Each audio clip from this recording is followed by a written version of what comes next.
तो जाने से पहले कुछ कह के गए आपको? मेरे फादर अनफॉर्चुनेटली उनको एक अजीब सी बीमारी हुई कि उनको ही स्टार्व टू डेथ, भूखे चले गए वो। उनको कुछ ऐसा फीलिंग हुई कि उनको खाना जो था वो रेत लगता था और पानी जो था वो तेज़ाब लगता था, ऐसा। तो ही कुड नॉट ईट, उनको खाना देते थे तो फेंक देते थे, तो बहुत कमज़ोर हो गए थे। तो डॉक्टर्स ने कहा कि आप इन्हें घर ले जाइए, अब वेट करिए जब इनके जाने का वक्त होगा। तो मैं अपने भाई को बोलता रहता था कि भाई मुझे कुछ बोलना चाहते होंगे तो मुझे बुला लेना।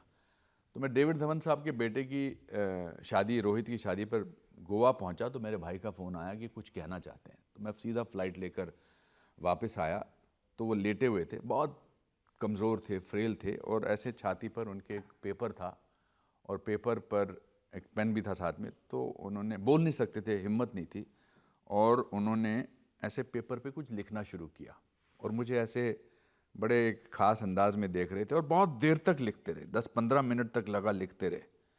और फिर उन्होंने वो कागज़ बोला, उठा लो, और अब मेरे को देख रहे हैं कि अब जो मैंने लिखा है इसका जवाब दे। तो जब मैंने वो कागज़ देखा तो उसमें शब्द नहीं थे, सिर्फ लाइनें थी, क्योंकि उनकी शक्ति नहीं थी कि वो शब्द को बना सकें। तो मुझे लगा मैं क्या जवाब दूंगा, ये तो कुछ पूछना चाहते हैं। तो मैंने एक बड़ा जनरल सा जवाब दिया। मैंने कहा हाँ हाँ पापा, बिल्कुल आप ठीक कह रहे हो, ऐसी क्या बात है, बिल्कुल हम। तो वो थोड़े निराश हुए, तो उन्होंने मुझे ऐसे अपने पास बुलाया और मेरा कान मैंने जब उनके मुंह पर रखा, तो जो इंसान अगले 20 मिनट में जाने वाले थे, उनके लास्ट जो 2 शब्द थे मेरे कान में, लिव लाइफ, लिव लाइफ, ये थे। जो इंसान in another 20 minutes is going to die, his last words to his son were, बेटा live life। इससे ज़्यादा मेरे को क्या कोई लेसन दे सकता था? और इससे ज़्यादा कोई बेटा क्या करके दिखा सकता है? क्या करके, इसलिए मैं हर क्षण, हर पल जी के दिखाता हूँ।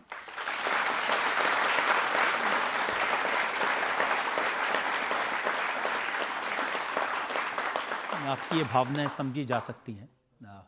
पिता को याद करके क्या दर्द, क्या तकलीफ होती है। नहीं, मतलब जाने से पहले इतना बड़ा लेसन दिया मुझे। मेरी आंखें इसलिए नहीं भरती हैं कि ऑफ कोर्स पिता के जाने का, माता जी के, किसी के भी जाने का अफसोस होता है, but he was an ordinary man, he was not an मेरे ग्रैंडफादर एक्स्ट्राऑर्डिनरी थे। वो बहुत बड़े स्कॉलर थे, योगा टीचर थे, महाभारत रामायण उनसे हमने सीखी थी। मगर मेरे फादर क्लर्क थे फॉरेस्ट डिपार्टमेंट में, मगर उन्होंने लेकिन जो लेसन वो दे के गए आपको, आपने तो उसको जिया। आपसे ज़्यादा मैं देखता हूँ आपकी माताजी आजकल जीती हैं। हाँ, वो स्टार बन गई हैं। बहुत बड़ी, मुझसे ज़्यादा पॉपुलर है मेरी माताजी, दुलारी रॉक्स। वो इसलिए ऐसा हुआ कि जब उनकी मृत्यु हुई तो मेरे माता पिता की शादी 59 साल तक थी, मतलब they were married to each other for 59 years. और मुझे लगा कि अब जब कोई खोता है किसी अपने पति को या पत्नी को, तो वो सिर्फ पति या पत्नी नहीं खोता, वो एक दोस्त खोता है, एक पार्टनर खोता है, एक आदत खोता है। मैंने सोचा अब मेरी माँ कितने साल कैसे रहेगी मेरे माँ बाप, मेरे पिताजी के बगैर। तो फिर मैंने माताजी के साथ वीडियोस बनाने शुरू किए। ऐसे ही एक दिन बैठा था तो मैंने कहा चलो माता कुछ बोलो, तो उन्होंने मुझे कहा बकवास मत कर, एक थप्पड़ पड़ेगा। तो लोगों को अच्छा लगा कि अनुपम खेर को भी ऐसा बोलने वाला है, तो वो पॉपुलर होते चले गए बिकॉज लोगों ने अपनी माँओं को उन वीडियोस में देखा। और अब वो मुझे बोलती हैं कि मैं सब्जी लेने जाती हूँ, मंदिर जाती हूँ, मास्क के पीछे से भी पहचान लेते हैं, मेरे साथ फोटो खिंचाने लगता है, तू क्या करता है, क्यों मेरी करता है, तस्वीरें ऐसे डालता है। बट उससे 1% या 2% लोगों को फ़र्क तो पड़ा है कि माँ बाप जो हैं वो घर के फर्नीचर का हिस्सा नहीं है, वो अब हमारे। सब लोग अपनी मम्मियों की रील बना रहे हैं। जी, सब लोग, बिल्कुल सब लोग अपनी मम्मी की रील बना रहे हैं। तो मेरी अच्छी बात है अगर ऐसा है, क्योंकि और वो सारी बातें बता देते। आपकी मदर में देखा, वो बताती हैं कि ये बचपन में चांदी का सिक्का निकल गया था तो फिर कैसे निकाला उसको। जी आप कहाँ से रिसर्च करते हैं ये सब चीज़ों को?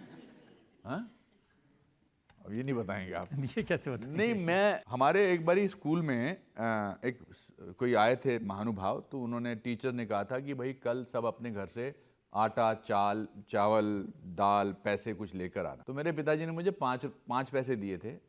तो जब मैं स्कूल में गया तो मैंने देखा बहुत सारे लोग कुछ नहीं दे रहे हैं उन भाई साहब को, और टीचर कुछ नहीं बोल रहे हैं। तो मुझे लगा ये 5 पैसे भी मैं क्यों दूं, हैं? तो मैंने 5 पैसे रख लिए। 5 पैसे में 2 पैसे के मैंने चूरन लिए और 3 पैसे का सिक्का मैंने बस्ते में रख दिया। शाम को जब मैं घर गया तो मैं भूल गया कि 3 पैसे का सिक्का उधर है, तो रबड़ नहीं मिल रहा था। तो माँ ने ऐसे झटका तो देखा 3 पैसे निकले। बोले ये कहाँ से आए? मैंने कहा हैं, ये कहाँ से आ गए? ये कैसे? कहती झूठ मत बोल, सच बता। मैंने कहा ऐसे ऐसे ये साधु जी के पैसे थे, उनको जो आए थे, तो सबने नहीं दिए तो मैंने दिए। तो उन्होंने मुझे नंगा किया और बाहर से बिच्छू बूटी होती थी जो जिसको लगाने से फफोले निकलते थे, वो लगाई और घर से बाहर निकाल दिया। But that was one lesson जिसकी वजह से मैंने बहुत कम झूठ बोला है लाइफ में, क्योंकि माँ की वो बिच्छू बूटी मुझे हमेशा याद रहती है, याद आती है। आज भी उतनी सख्त है जैसी पहले थी? नहीं, आज वो रोज़ सुबह 8 बजे मुझे फ़ोन करती है, तू ठीक है ना? हाँ मामा ठीक हूँ। फर्स्ट क्लास क्यों नहीं बोल रहा? कभी मैंने बोला होगा मैं फर्स्ट क्लास हूँ? कैसा है? फर्स्ट क्लास हूँ। तो ठीक है क्यों बोल रहा है? फर्स्ट क्लास क्यों नहीं? आज भी बोली, आज भी सुबह 8 बजे फ़ोन करके बोली, मैंने बताया कि आपके शो के लिए जा रहा हूँ। तो बड़ी खुशी हुई, अच्छा वेरी गुड वेरी। उनको लगता है कि अब तरक्की पे पहुँच चुका है, इनका दोबारा ये शो हो रहा है। सीरियसली आपका शो मापदंड है तरक्की का। मैंने आपका शो पहले 15 साल पहले किया था, तो उनको लगा मेरा 15 साल कुछ हुआ ही नहीं है। मुझे लगता है कि माँ बाप ही जो हैं वो आपको सेल्फलेसली प्यार करते हैं।